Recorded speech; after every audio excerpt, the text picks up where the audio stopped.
Alors, conseil comptoir suivant, donc on est au niveau de la diarrhée. Donc pour la méthode Quidam, donc je pose la question c'est pour qui?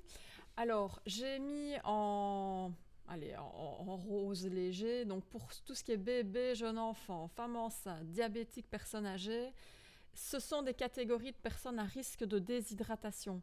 Donc, c'est pas pour autant qu'on va les renvoyer directement chez le médecin, mais il faut avoir en tête que s'il y a des signes de déshydratation avancée, ça peut très vite devenir grave. Et donc là, il faudra les envoyer chez le médecin. Et dans ces catégories de personnes-là, on verra que même en prévention, comme elles sont à risque de déshydratation, en prévention, on donnera une solution orale de réhydratation. On n'attendra pas que les signes arrivent. Donc les autres, on va voir la suite du Quidam. Il y a une catégorie de personnes qu'il faut renvoyer chez le médecin, c'est si il s'agit d'une diarrhée du voyageur. Donc ça veut dire qu'il faudra poser la question à la personne, est-ce qu'elle revient d'un voyage à risque ici ces dernières semaines? Est-ce qu'elle était partie dans un pays à risque donc de diarrhée du voyageur, de tourista? Et si c'est le cas, là il faudra renvoyer chez le médecin parce que dans la plupart du cas, il s'agit alors d'une bactérie et donc il faudra un traitement antibiotique donné par le médecin. Pour rappel, la plupart des diarrhées qu'on a nous ici en Belgique sont virales et donc ne nécessitent pas d'antibiotiques et ces diarrhées-là évoluent de manière favorable après quelques jours et très souvent, de nouveau, rien que les mesures hygiéno-diététiques sont amplement suffisantes pour traiter la diarrhée en Belgique. Alors le quoi, la personne va se plaindre de selles liquides, molles. Donc on parle de diarrhée quand il y a au moins 3 fois par jour des selles liquides molles pendant plus de 24 heures. Signaux d'alarme, donc là c'est à nous de poser la question, est-ce qu'il y a de forts vomissements associés? Parce que si c'est le cas, beaucoup de vomissements, beaucoup de diarrhée, ça augmente le risque de déshydratation. Bon, je suis d'accord qu'on peut avoir une gastroentérite, avoir des nausées, vomissements, une diarrhée, mais il faut du coup veiller aux signes de déshydratation. Donc s'il y a des signes de déshydratation qui sont présents, donc là il faudra renvoyer chez le médecin. Donc exemple, ça veut dire qu'on a la bouche qui est pâteuse, on urine moins chez les bébés, on voit les langes sont moins mouillées, on est fatigué, on a les yeux qui se creusent. Ce sont tous des signes qui nous indiquent donc que la déshydratation est présente. Si en plus il y a de la fièvre, des douleurs abdominales importantes, une perte de poids, du sang ou du mucus dans les selles, à ce moment-là il faut renvoyer chez le médecin. Pour rappel, on avait vu présence de sang et de mucus dans les selles. C'est une infection de nouveau due à une bactérie. Et donc à ce moment-là, il faut bien sûr envoyer chez le médecin. Donc s'il n'y a pas présence de signaux d'alarme, on passe à la question suivante. Donc depuis quand? Bon, quelques jours, voilà, ça ne va pas mieux, on peut essayer de donner quelque chose.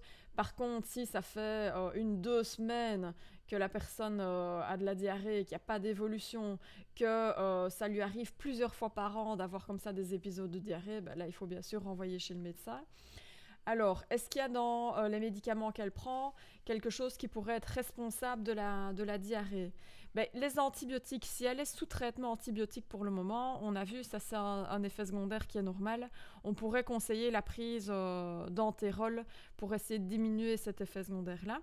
La metformine, donc c'est un médicament pour le diabète qui a comme effet secondaire de la diarrhée, donc le conseil c'est du coup de bien la prendre pendant le repas. D'habitude, on dit tout de suite que la metformine doit se prendre au milieu du repas, on le verra dans le diabète. Colchicine, donc ça on avait vu le traitement de crise de la goutte, a comme effet secondaire de la diarrhée, mais bon c'est un traitement qui est sur une courte durée, donc ça ne doit pas normalement continuer. Le magnésium, tout ce qui est complément de magnésium donne aussi de la diarrhée, donc on conseille toujours la prise pendant le repas. L'Orlista, c'est un médicament qu'on prend pour perdre du poids, il diminue l'absorption des graisses, et donc du coup, lui, c'est normal qu'il donne de la diarrhée, et donc, il donne même ce qu'on appelle de la diarrhée graisseuse. Bon, là, c'est l'effet du médicament. Les inhibiteurs des cholinestérase, donc les médicaments qu'on avait vus pour la maladie d'Alzheimer, donc ils donnent aussi, ils peuvent donner de la diarrhée, mais attention, ça veut dire qu'on est chez une personne âgée ici la plupart du temps. Donc là, il faut peut-être avoir ça en tête aussi et être certain que ce ne sont pas des gros épisodes de diarrhée, que c'est pas trop fréquent, et sinon renvoyer chez le médecin qui devra peut-être un peu revoir le traitement. Et bien sûr un excès de laxatif, puisque les laxatifs, on a vu qu'il y en avait qui pouvaient être dépendants de ces médicaments, en prendre en excès, et donc du coup c'est sûr que ça peut donner de la diarrhée dans ces cas-là. Attention, vous pensez à poser la question, est-ce que vous avez pris des antibiotiques durant ce dernier mois? Puisqu'on avait vu que la fameuse petite bactérie là, qui peut se développer, donner du sang et du mucus dans les selles et donner ce qu'on appelle la colite pseudomembraneuse, ça survient suite à la prise d'un antibiotique, mais qui est peut-être terminé depuis 3 semaines. Donc c'est bien de poser la question, de voir si elle a eu un antibiotique ce dernier mois, et si c'est le cas, renvoyer chez le médecin, parce que ça voudrait dire qu'il faudra un traitement bien spécifique. Alors, question suivante, est-ce qu'elle a déjà pris quelque chose? Donc si la réponse est non, donc d'abord, si on est avec les catégories de personnes qui sont à risque de déshydratation, donc bébé, femme enceinte, diabétique, personnes âgées, et si on est en présence d'autres personnes mais qui a des signes de déshydratation, dans ces 2 cas-là, il faudra conseiller une solution orale de réhydratation. Donc les personnes à risque, on n'attend pas que les signes soient présents, on leur donne même en prévention. Et si chez les autres personnes, les signes sont là, on donne bien sûr une solution orale de déshydratation. À côté de ça, toujours penser aux mesures hygiéno-diététiques. Ce qui est très important ici, comme c'est une maladie virale qui est très contagieuse, c'est avoir une bonne hygiène au niveau des mains, donc bien se laver les mains après chaque passage à la selle, avant de manger. Également l'hygiène au niveau des toilettes, donc bien désinfecter. Et comme on est avec de la diarrhée, bien avoir un apport de liquide suffisant pour compenser cette perte d'eau. À côté de ça, on peut donner donc un traitement, mais je vous dis très souvent rien que ça est amplement suffisant.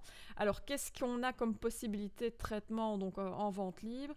Soit on a les médicaments à base de charbon activé, mais alors attention si la personne a d'autres médicaments, parce que le charbon peut se fixer à ces autres médicaments et du coup leur action serait diminuée. Donc c'est pour ça que c'est pas toujours évident cette prise de charbon, surtout qu'elle se fait sur plusieurs fois sur la journée. Et pareil chez les enfants, c'est quelque chose qui n'est pas facile à prendre, il faut en prendre beaucoup, donc c'est plutôt à éviter. Les probiotiques, ça c'est une bonne solution pour tout le monde, que ce soit pour bébé, femme enceinte, tout le monde peut en prendre. Donc exemple, l'antérol qu'on pourrait conseiller donc, pour refaire la flore intestinale.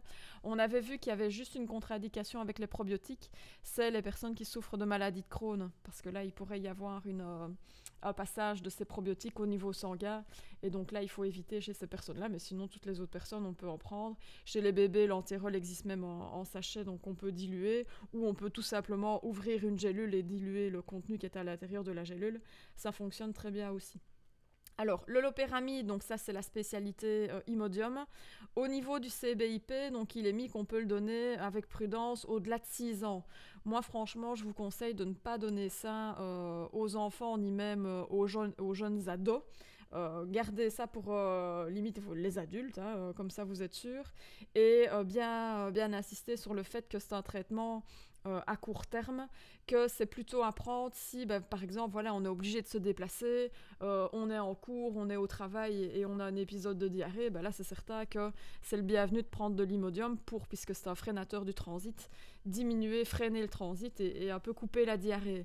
Mais si on est chez soi, voilà, qu'on a un certificat, qu'on est tranquille chez soi, il vaut mieux ne pas prendre de loperamide puisque il vaut mieux évacuer tout ce qui doit être évacué et ne pas prendre un freinateur du transit. Donc oui à l'Imodium pour un adulte et parce qu'on n'a pas le choix, on est hors de chez soi et qu'il faut bien freiner tout ça. Alors à côté, il y a le Thiorfix qui pour adultes est en vente libre, pour enfants il est sur ordonnance. Bon, c'est un nouveau médicament, le CBIP n'est pas trop pour. Voilà, à vous de voir si il est souvent conseillé dans votre officine, mais moi je pense que le mieux serait de rester sur les probiotiques en insistant vraiment sur les mesures hygiéno-diététiques et pourquoi pas un petit Imodium si on est hors de chez soi et qu'on en a vraiment besoin. Alors ici, quand vous donnez un traitement, bien dire que s'il n'y a pas d'amélioration après quelques jours, après 2-3 jours, avec le traitement qu'on a là, logiquement, ça doit aller mieux. Je ne dis pas qu'on doit être totalement guéri, mais on doit aller mieux. Donc si c'est pas le cas, donc pas d'amélioration après 3 jours, donc malgré les mesures hygiéno-diététiques et le médicament, on retourne chez le médecin. Donc pareil, si dans l'action entreprise, la personne vous disait qu'elle avait déjà pris quelque chose et qu'il n'y a pas d'amélioration, on renvoie chez le médecin.